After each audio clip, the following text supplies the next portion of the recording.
Bonjour à tous, merci à nouveau à tous ceux qui vont visionner ce nouvel épisode de La Voix éternelle. Tout d'abord, sachez que n'importe qui peut vérifier toutes les informations qui sont dites dans cette série. Il n'en tient qu'à vous-même d'aller vérifier sur internet ou dans les encyclopédies pour en avoir la preuve. Donc, avant de débuter, je vous demanderai la même chose que pour la première vidéo. C'est d'être vraiment honnête avec soi-même pour arriver à la bonne conclusion et ne pas se tromper. Il faut de nouveau se dire, est-ce qu'effectivement tout ceci a du sens ou tout ceci n'est que des mensonges ? Donc pour résumer, essayez de ne pas vous braquer sans réfléchir réellement au sujet et finalement rejeter toutes les informations importantes qui vont vous être présentées. Nous avons donc vu dans le premier épisode que le hasard ne pouvait rien créer et que forcément toute chose aussi simple qu'elle soit doit avoir un créateur. Pour rappel, nous avons par exemple parlé des cellules. Et dans le cas où certaines personnes sont encore un peu sceptiques sur l'existence de Dieu, je voudrais juste brièvement parler des molécules, par exemple la molécule de protéines. Savez-vous de quoi est composée une molécule de protéines ? Celle-ci est composée de ces 5 éléments, le carbone, le nitrogène, l'oxygène, l'hydrogène et le soufre. Il y a aussi des milliers d'atomes qui sont requis pour une molécule. Tout ça donc dans une seule molécule de protéines. Comprenez donc la complexité de celle-ci et pourquoi les scientifiques ne réussissent pas à en réaliser ne serait-ce qu'une seule. Ce qui est incroyable, c'est que les docteurs ont expliqué que les chances qu'une seule de ces molécules puisse arriver par hasard est nulle, carrément zéro. Celles-ci ne peuvent donc arriver par hasard étant donné leur complexité. Et savez-vous combien de molécules de protéines y a-t-il dans un nouveau-né ? Environ 6 milliards. Aucune chance qu'une seule de ces molécules puisse arriver par hasard. Et un bébé en a 6 milliards. Alors quelles sont les chances qu'un bébé puisse lui arriver par hasard ? On pourrait dire que les chances sont encore des milliers de fois plus basses que zéro. Ce qu'il faut bien comprendre, c'est que si les hommes étaient arrivés par hasard, jamais ceux-ci auraient pu réaliser un spermatozoïde avec toutes ces molécules. Il fallait que dès le départ, l'homme soit parfaitement bien conçu pour réussir à réaliser un spermatozoïde fonctionnel. C'est aussi ça qu'il faut bien comprendre. Il y a une différence entre spermatozoïde et spermatozoïde fonctionnel pour qu'un bébé puisse se développer correctement. Il faut que le spermatozoïde soit parfaitement bien fait. Et si l'homme avait été créé par le hasard, il n'y aurait eu aucune chance qu'il puisse réaliser justement un spermatozoïde fonctionnel. Car comme expliqué, une seule molécule présente dans un spermatozoïde ne peut pas se former par hasard. Alors imaginez un spermatozoïde entier. Il ne peut pas arriver par chance. Donc là quand même, il y a une question à se poser. Comment se fait-il que l'homme en réalise des milliers chaque jour, alors que les chances d'en réaliser un seul par hasard sont nulles ? La réponse est simple. L'homme ne peut pas provenir du hasard. Surtout que nous ne faisons rien d'intentionnel pour les fabriquer, ces spermatozoïdes. Ils se fabriquent tout seuls, n'est-ce pas ? Nous n'avons rien à faire. Donc forcément, pour que chaque spermatozoïde puisse se fabriquer tout seul, il fallait que l'être humain, dès le départ, soit parfaitement programmé. Donc, comme déclaré précédemment, si on croyait à la chance ou aux coïncidences, cela voudrait dire que des milliards de fois par jour, l'être humain, par le hasard, fabrique des spermatozoïdes qui ne peuvent arriver par hasard. Cela n'a aucun sens. Nous sommes plus de 3 milliards d'hommes sur Terre. Et un homme ne fabrique pas un seul spermatozoïde par mois comme une femme fabrique un ovule. Mais l'homme en fabrique des milliers fonctionnels tous les jours. Rendez-vous compte, cela voudrait dire que des milliers de milliards de fois, nous réalisons des choses qui ne peuvent pas arriver par chance. Ceci aurait été absolument impossible si l'être humain avait été créé par le hasard. La seule et unique possibilité est que l'être humain ait été conçu par une intelligence. Il y a des millions de femmes enceintes en même temps dans le monde. Tous les jours, des dizaines de milliers de femmes tombent enceintes. 370 000 bébés environ naissent chaque jour. Ceux qui pensent que cela provient du hasard comprennent-ils que c'est impossible ? Cela voudrait dire que 370 000 fois par jour, le hasard crée quelque chose qui ne peut justement arriver par hasard. Une fois par an, c'est impossible. Alors 370 000 fois par jour ? Quand il s'agit de traces quelconques, nous pouvons parler du hasard. Comme par exemple quand vous vous baladez sur la plage et que vous voyez les marques des vagues. Vous savez que là, c'est le hasard qui a fait ces marques. Mais quand vous voyez des écritures sur le sable, il y a forcément un créateur de ces écritures. Car il s'agit là d'informations et non de traces quelconques. Et l'information est créée par une intelligence. Donc de simples écritures sur le sable ne peuvent arriver par le hasard. Alors conclusion pour les spermatozoïdes ? Une intelligence impliquée, obligatoirement. Et gardez bien en tête qu'il ne s'agit bien que des êtres humains, et qu'il y a tous les animaux qui se reproduisent chaque jour aussi. Réfléchissons-y. Toutes ces espèces qui possèdent un mâle et une femelle, s'il n'y avait pas eu les deux, l'espèce disparaîtrait directement, car elle ne pourrait pas se reproduire. Mais non, notre Créateur a parfaitement tout réalisé. Alors maintenant que nous savons que Dieu existe, celui-ci nous a-t-il laissé sans guide, sans voie à suivre ? C'est là que les choses pour beaucoup de gens sont compliquées. C'est que énormément de gens pensent qu'il y a beaucoup de religions. Le judaïsme, le christianisme, la religion musulmane. Alors comment discerner le vrai du faux avec toute cette confusion? Comment savoir quelle est la vérité et quel est le mensonge? Mais si on y réfléchit, la vraie religion, celle de Dieu, doit être différente des fausses, n'est-ce pas? Elle doit contenir des miracles pour nous guider, de manière à ce que chaque être humain puisse se rendre compte soi-même qu'est-ce qui est vrai et qu'est-ce qui est faux, et quelle religion provient de Dieu et quelle religion provient d'inventions créées par les humains. Car c'est impossible que celles de Dieu ne soient pas différenciables de celles qui viennent d'humains et qui sont fausses. Sinon ce serait trop difficile de discerner la vérité du mensonge. Nous allons aujourd'hui essayer d'expliquer quelle est la bonne voie à suivre, c'est-à-dire celle qui provient réellement de Dieu. Parce que ce qui est compliqué, c'est que chaque religion prétend être la vérité. Pour comprendre et savoir, il faut en fait comparer les différents livres. La Torah, qui correspond au livre des Juifs, la Bible, qui correspond au livre des chrétiens, et le Coran, qui correspond au livre des musulmans. Ces trois livres ont été révélés dans ce sens. En premier, la Torah par le prophète Moïse, puis la Bible par le prophète Jésus, et le dernier, le Coran, par le prophète Mohammed. Les Juifs pensent que Jésus et Mohammed sont des inventions et que ce ne sont pas des prophètes. Ils s'arrêtent donc à Moïse. Les chrétiens s'arrêtent eux à Jésus et disent que Mohammed n'est donc pas un vrai prophète, et que Jésus est le dernier des messagers de Dieu. Les musulmans disent que tous sont des prophètes. Ils croient en Moïse, en Jésus, et évidemment Mohammed comme dernier prophète. Et c'est ça que beaucoup de chrétiens ne savent pas. Mais Jésus est tout à fait reconnu dans le Coran. Et celui-ci contient même un chapitre au nom de Marie, la mère de Jésus. Ce qui va vraiment départager tout ça, c'est qu'en fait, quand on lit ces livres, on se rend compte que c'est exactement la même chose à quelques détails près. Le seul problème, c'est que la Torah et la Bible ont été modifiées par l'homme.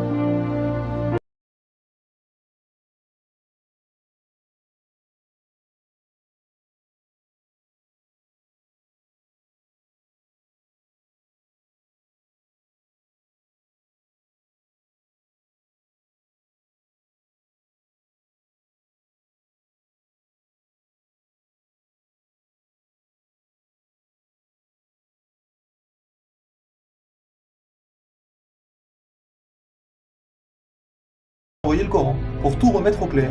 Étant donné que c'est le dernier des livres, il se doit de corriger les erreurs des précédents. Et le Coran, depuis 1400 ans, n'a jamais été modifié. Les historiens sont unanimement d'accord, que ce soit musulman, chrétien ou peu importe, il n'a jamais été modifié. Celui-ci est toujours le même depuis sa révélation. Certaines personnes ont même tenté de prouver le contraire en prenant un Coran à un côté de la planète et un autre à l'autre bout pour comparer, mais celui-ci est lettre pour lettre exactement le même. Les musulmans croient aussi en la Torah ou la Bible, mais dans leur version originale, et nous ne possédons plus les originaux à présent. Ils ont tous été altérés par les humains.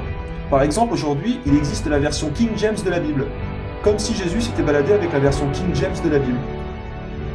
Mais à la base, ces livres ont tous été révélés par le même Dieu. Les gens croient que chaque religion a son Dieu alors que c'est totalement faux. Il n'y a qu'un seul et unique Dieu depuis toujours. Et en réalité, le message est toujours le même. Maintenant, je vais montrer où les gens font des erreurs. Car ce qui est intéressant, c'est que la plupart des gens ne savent pas ce que les livres contiennent. Par exemple, les chrétiens disent qu'ils suivent la Bible, n'est-ce pas? Et les chrétiens mangent du porc et boivent de l'alcool. Alors que la Bible elle-même l'interdit. Il est interdit de boire de l'alcool ou de manger du porc. Comment peuvent-ils donc dire qu'ils suivent la Bible, alors que leur livre leur interdit? Et ceci à plusieurs reprises. Il est marqué quelles sont les viandes qu'ils peuvent manger et quelles sont les viandes qu'ils ne peuvent pas manger. Voici quelques exemples. Dans le Deutéronome, chapitre 14, verset 8, vous ne mangerez pas de porc. Lévitique, chapitre 11, versets 7 et 8, vous ne mangerez pas de porc. Vous le regarderez comme impur. Essai, chapitre 66, verset 17, qui mange de la chair de porc, tous ceux-là périront. Il y a encore de nombreux autres endroits. Il est donc interdit de manger du porc. Il est même dit que celui-ci est impur. Pour ceux qui pensent que le Nouveau Testament aurait autorisé le porc, ceci est totalement faux. Et en voici la preuve. Les chrétiens s'appuient sur ce verset. Évangile selon saint Matthieu, chapitre 15, verset 11. Ce n'est pas ce qui entre dans la bouche qui souille l'homme, mais ce qui sort de la bouche, c'est ce qui souille l'homme. Seulement si nous lisons plus loin, nous comprenons que Jésus ne veut pas dire par là que ça y est, toutes les nourritures sont licites. Car un peu après, versets 18 à 20, mais ce qui sort de la bouche vient du cœur, et c'est ce qui souille l'homme. Car c'est du cœur que viennent les mauvaises pensées, les meurtres, les adultères, les impudicités, les vols, les faux témoignages, les calomnies. Voilà les choses qui souillent l'homme. Mais manger sans s'être lavé les mains, cela ne souille point l'homme. Jésus explique que si vous ne vous lavez pas les mains pour manger, cela ne souille pas l'homme. Cela veut dire que si vous mangez une nourriture licite sans vous être lavé les mains, cette nourriture ne devient pas illicite. Mais nulle part cela autorise de manger de la viande impure. À aucun moment il parle de ce qui est pur et impur. Sinon Jésus aurait clairement dit que tous les animaux qui étaient interdits sont devenus autorisés. Or, jamais une seule fois Jésus a proclamé une chose pareille. Mais voici une preuve encore plus claire. Si soi-disant le Nouveau Testament annonce que ça y est, toutes les viandes sont pures, comment se fait-il que nous trouvions alors par exemple dans Actes chapitre 10 verset 14 « Non Seigneur, car je n'ai jamais rien mangé de souillé ni d'impur » Puisque soi-disant tout est devenu pur, comment se fait-il que là, nous parlons de nourriture impure? Nous sommes bien conscients qu'il y a toujours de la nourriture impure, même après l'arrivée de Jésus. Jésus ne devait pas changer les lois de l'Ancien Testament, et en voici la preuve. L'Évangile selon saint Matthieu chapitre 5 versets 17 à 20, Jésus dit qu'il n'est pas venu pour abolir la loi des prophètes, mais pour accomplir. Car je vous le dis en vérité, tant que le ciel et la terre ne passeront point, il ne disparaîtra pas une seule loi, ni même un seul trait de lettre, jusqu'à ce que tout soit accompli. Et donc que celui qui supprimera ne serait-ce qu'un seul des plus petits commandements, et qui apprendra aux autres de faire de même, sera appelé le plus petit dans le royaume des cieux. Donc Jésus dit que vous ne pouvez pas casser une seule loi de l'Ancien Testament et du prophète Moïse. Il n'est pas venu pour abolir la loi des prophètes, mais pour accomplir. Donc le porc est toujours illicite. Pour l'alcool, et cela est mentionné dans l'Ancien comme le Nouveau Testament, dans le Lévitique, chapitre 10, verset 9, tu ne boiras ni vin, ni boisson enivrante. Dans le Nombre, chapitre 6, verset 3, il s'abstiendra de boire du vin et des boissons enivrantes. Dans le Deutéronome, chapitre 29, verset 6, vous n'avez bu ni vin, ni liqueur forte, afin que vous reconnaissiez que je suis l'Éternel, votre Dieu. Dans le Juge, chapitre 13, verset 4, elle ne boira ni vin, ni liqueur forte, elle ne mangera rien d'impur. Proverbe, chapitre 23, verset 20, ne sois pas parmi les buveurs de vin. Évangile selon saint Luc, car il sera grand devant le Seigneur, il ne boira ni vin, ni liqueur enivrante. Et l'interdiction est encore notée à maintes et maintes reprises. Il est expliqué que cela amène à l'inceste, au viol, au crime, etc. Alors comment se fait-il que les chrétiens consomment ces choses-là? Si être chrétien veut dire suivre les enseignements de Jésus et donc la Bible, alors les musulmans sont plus chrétiens que les chrétiens eux-mêmes, puisque la Bible interdit le porc, l'alcool, tout comme la Torah d'ailleurs. Mais ça ne s'arrête pas là. La Bible dit qu'il faut jeûner, qu'il faut faire la prière, etc. Et la prière est décrite comme la prière des musulmans. Il faut s'incliner, se prosterner, etc. Par exemple, dans la Genèse, chapitre 14, verset 26, « Et l'homme s'inclina et se prosterna devant l'Éternel ». Ou bien encore dans l'Évangile selon saint Matthieu, chapitre 26, verset 39, « Il tomba sur sa face, priant et disant ». C'est tout de même bien clair, et la liste est encore longue. Que faut-il de plus pour comprendre que c'est exactement le même message pour tout le monde depuis le début? Il faut jeûner, faire la prière, etc.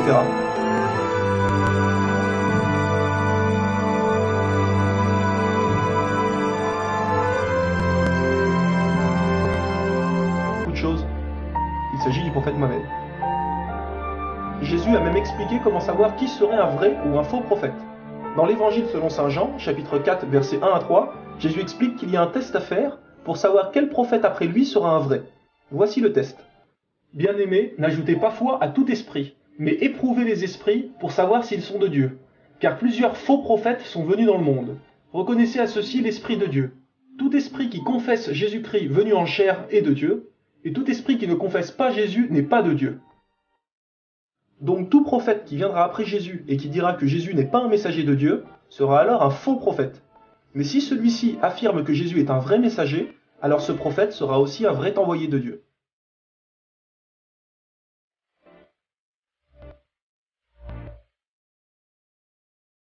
Or, dans le Coran, Mohammed atteste que Jésus est un vrai prophète. Le prénom de Jésus apparaît même 5 fois plus que le prénom du prophète Mohammed. Il affirme aussi que Jésus est né de Marie, etc. Tout comme la Bible.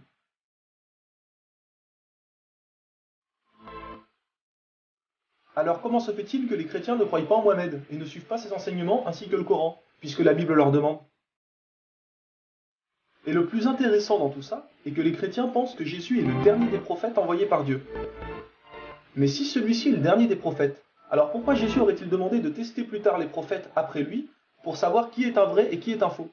Puisque soi-disant Jésus est le dernier. S'il était vraiment le dernier, il aurait dit « Je suis le dernier, inutile de les tester, tous les autres après moi seront des faux ».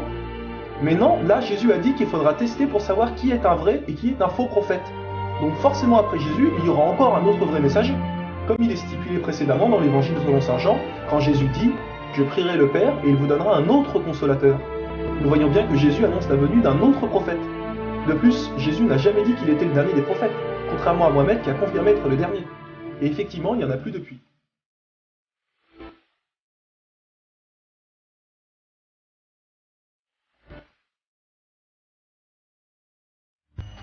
Pour conclure, nous allons vous prouver si le Coran vient bien de Dieu. Car comme il a été dit, si celui-ci provient de Dieu, il doit contenir des miracles.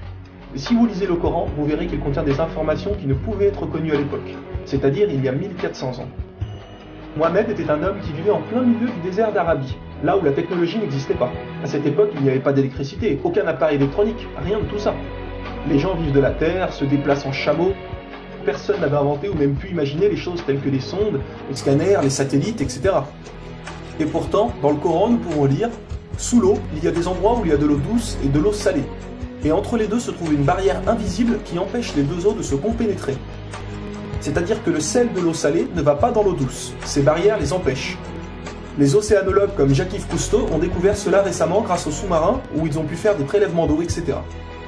Qui, il y a 1400 ans, en plein milieu du désert, pouvait savoir qu'il y a des barrières invisibles dans l'océan? Il est écrit dans le Coran que l'univers est en expansion continuelle, c'est-à-dire que celui-ci ne cesse de grandir. Les étoiles s'éloignent les unes des autres constamment.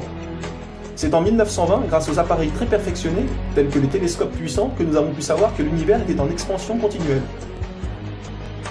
Qui, il y a 1400 ans, pouvait connaître cette information? Nous savons aujourd'hui que les montagnes sont comme des piliers et possèdent des racines.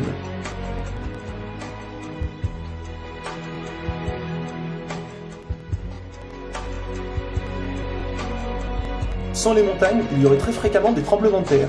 Nous savons grâce aux récentes découvertes qu'elles servent à la stabilisation de l'écorce terrestre. Qui, une nouvelle fois, il y a 1400 ans, pouvait savoir que les montagnes étaient ancrées comme des piliers et que ceux-ci servaient à la stabilisation de l'écorce terrestre?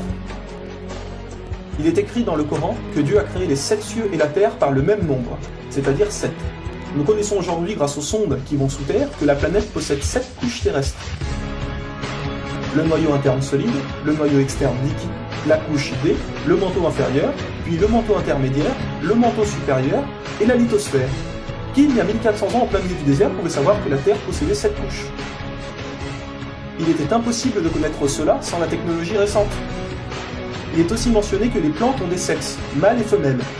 La découverte de la sexualité des plantes fut réalisée par Rudolf Jacob Comnenarius entre 1660 et 1720. Le Coran explique étape par étape l'embryologie, c'est-à-dire comment un enfant se développe dans le ventre de sa mère. Le professeur Ketmour, qui a aussi le prix Nobel au Canada de l'embryologie, a confirmé que cela se passait exactement comme indiqué dans le Coran, et a affirmé que ces faits ne pouvaient être connus d'il y a 1400 ans, et que par conséquent, ces informations avaient été révélées à Mohammed par Dieu. Un exemple, le Coran explique qu'à un moment, le fœtus a la forme d'une sangsue dans le ventre de sa mère.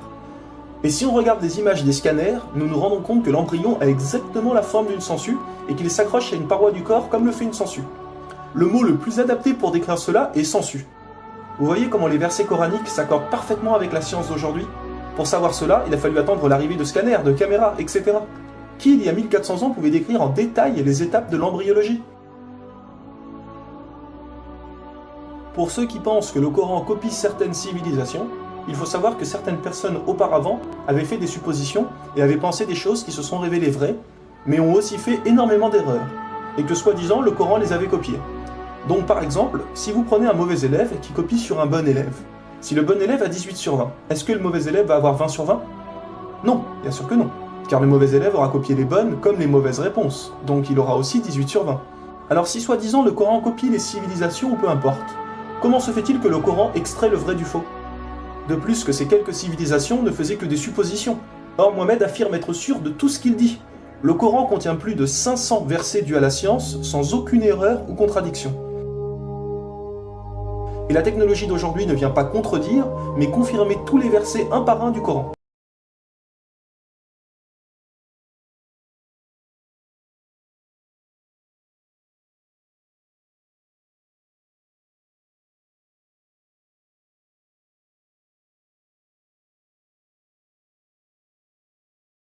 Nous savons aujourd'hui que dans la plupart des pays, il est interdit d'avorter au bout de 3 à 4 mois. Car après 4 mois, la science explique que le bébé commence à vivre, et que cela donc est considéré comme un crime. En islam, il est dit que Dieu insuffle l'âme dans le corps du bébé au bout de 120 jours, donc 4 mois. Comme par hasard au même moment que quand la science démontre que c'est à cette période que la vie du fœtus commence. Pour savoir que la vie du bébé commence à 4 mois, il a fallu attendre une nouvelle fois l'arrivée de scanners, IRM, caméras miniatures, etc. Qui, il y a 1400 ans, pouvait savoir que le bébé commençait à vivre au bout de 4 mois? Nous savons qu'au début du monde, il y avait seulement une nébuleuse primaire, compactée en une seule masse et qui a explosé, ce que nous appelons aujourd'hui le Big Bang. Le déroulement du Big Bang est pourtant écrit dans le Coran. Le Big Bang a été découvert au XXe siècle, alors que le Coran a été écrit au 7e siècle. Le Coran affirme que ce sont les abeilles femelles qui ramassent le pollen des fleurs. Pourquoi le Coran ne parle que des femelles et non des mâles? Eh bien, la science a découvert récemment qu'effectivement les femelles possédaient des organes que les mâles n'ont pas, et ceux-ci ne peuvent pas collecter le pollen des plantes. Encore et toujours, qui pouvait savoir il y a 1400 ans que les mâles n'ont pas les organes nécessaires pour le prélèvement du pollen? Il y a longtemps, les gens pensaient que la Terre était plate. Ce n'est qu'en 1577 que Francis Drake fait le tour de la planète et prouve que celle-ci est ronde. Le Coran, environ 1000 ans plus tôt, affirme que la Terre est ronde, mais ne s'arrête pas à ça. Pour donner un exemple, il est dit que la Terre ressemble à un œuf, mais pas n'importe quel œuf, celui d'une autruche. Et si vous regardez un œuf d'autruche, vous verrez qu'il n'est pas tout à fait rond, mais qu'il est aplati en haut et en bas. Celui-ci est de forme géosphérique. Et nous savons aujourd'hui que la Terre non plus n'est pas tout à fait ronde, mais qu'elle est aplatie au niveau des pôles, et donc qu'elle est également de forme géosphérique. Qui, il y a 1400 ans, pouvait savoir que la planète Terre était géosphérique? Il a fallu attendre les satellites pour sortir de la Terre pour se rendre compte de cela. Soyons honnêtes, qui, il y a plus d'un millénaire, pouvait faire toutes ces affirmations, sans aucune technologie? Rendez-vous compte, à cette époque-là?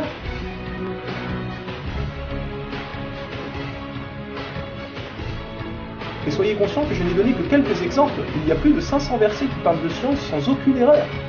Le Coran parle d'astronomie, de biologie, de physique, de géologie, etc. Ça ne s'arrête pas là. Le Coran ne comprend pas seulement des miracles scientifiques, mais des miracles linguistiques ou numériques. Par exemple, le mot terre apparaît 13 fois dans le Coran, et le mot mer apparaît 32 fois. Additionnez 13 plus 32, cela vous donne 45. Si l'on met cela en pourcentage, 32 fois le mot mer sur 45 donne 71%. Et c'est exactement le pourcentage que la mer recouvre sur la surface de la Terre. La mer recouvre 71% de la surface de la planète. Et 13 sur 45 donne 29%. Et c'est exactement le pourcentage que représente la Terre sur la surface de la planète. Croyez-vous vraiment que cela vient du hasard? Le mot paradis apparaît 77 fois. Et devinez quoi? Le mot enfer apparaît aussi 77 fois. Le mot foi apparaît 25 fois. Le mot mécréance apparaît 25 fois. Le mot dunya, qui signifie le monde d'ici-bas, apparaît 115 fois. Akira, qui signifie le monde de l'au-delà, apparaît 115 fois. Le mot ange, 88 fois. Le mot diable, 88 fois. Les hommes, 23 fois. Les femmes, 23 fois. La vie, 145 fois. La mort, 145 fois. Bonne œuvre, 167 fois. Les péchés, 167 fois. Les 7 cieux apparaissent 7 fois. Et il y a encore plein et plein d'autres exemples.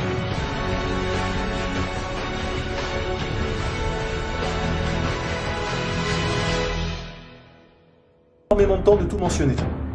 Si cela vous intéresse, il existe de nombreuses conférences réalisées par des savants qui ont été filmées et qu'on peut trouver sur internet, telles que la parole divine de Nouman Ali Khan. Vous avez bien la preuve que le Coran ne peut que venir de Dieu et non d'un être humain. Comment se fait-il que la technologie d'aujourd'hui, la plus développée qui soit, ne puisse créer un seul animal ou plante? Ce que Dieu a créé, nous sommes incapables de le réaliser. Tout ce que nous construisons ne sont rien en réalité face à la nature. Dieu dit dans le Coran, pour ceux qui recherchent des preuves, regardez autour de vous, regardez la nature, l'être humain, l'eau, le soleil. Il y a là des preuves pour ceux qui réfléchissent.